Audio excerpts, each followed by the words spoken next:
On April 1st in Gwinnett County, there's a personal property tax that's due for businesses.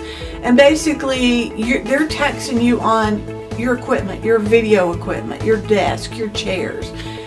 9 times out of 10 people don't do that. Then what happens is the county shows up 3 years later, they hand you a bill with taxes, with penalties and interest, and you're going, what is this? I knew nothing about this. Well, it's not the county's responsibility to educate you on that. That's why you hire me to do that for you, to educate you so that you do those things, so that I can pay attention to the small details while you do what you are good at, your core of your business. Payroll's a nasty little animal. People hate payroll because it's one of the things the federal government will come after you for quicker than anything else.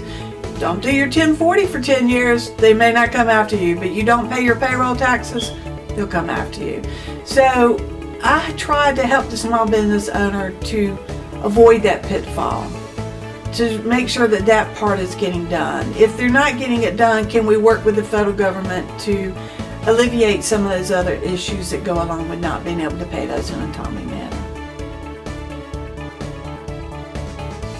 Different types of employee benefits are taxed differently.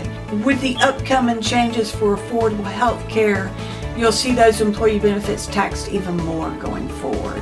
So you won't see as many employee benefits being handed out to employees because of that. They don't want to have to deal with payroll taxes and all the different employee benefit taxes. Health insurance will be taxed differently. Compensation bonuses will be taxed differently. All those will be taxed more going forward because of the Affordable Health Care Act. Doing the CPEs every year, I can guide my small business owners down the right path so that they're not paying astronomical amounts in taxes because they didn't do what the Affordable Health Care Act told them they needed to do. We can keep them educated and going down the right stream. Post Accounting Services is open year-round. One of the things the Internal Revenue Service is doing more is sending out letters before they even audit any returns. They're sending out lots of letters. You go get your taxes at H&R and you get that letter, they're not going to be there to answer that question, to help you with that. So then you've got to take that letter and your tax returns to somebody who's never looked at it, who's got to get up to speed on what you're doing, and then you're even further behind the 8 ball because you've only got 30 days to reply back to the Internal Revenue Service. I'm there 24/7. This time of year during tax season, what am I only going to be open from 9 to 5? Most people work from 9 to 5. They can't get into a tax office from 9 to 5. All I got to do is call. We set up an appointment and we meet with them at 8 o'clock at night or 11 o'clock on the Saturday morning, and then both spouses can be there to work through their issues. If I have that time with both of them, I can usually help them better get a larger refund because I'm speaking with both of them and finding out what's going on in their lives.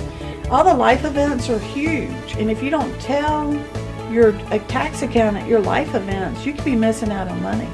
Those smaller tax offices are not there to help you. They don't spend the time with you.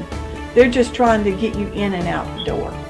When you go to those type of firms, you got to make sure there's a CPA on staff. Some of those people started out just doing taxes. They may not be as educated as somebody like a CPA.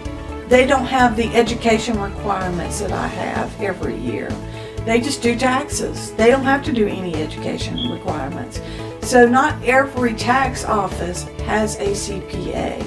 You need to look at that. You need to see who's in that office and who's providing that service.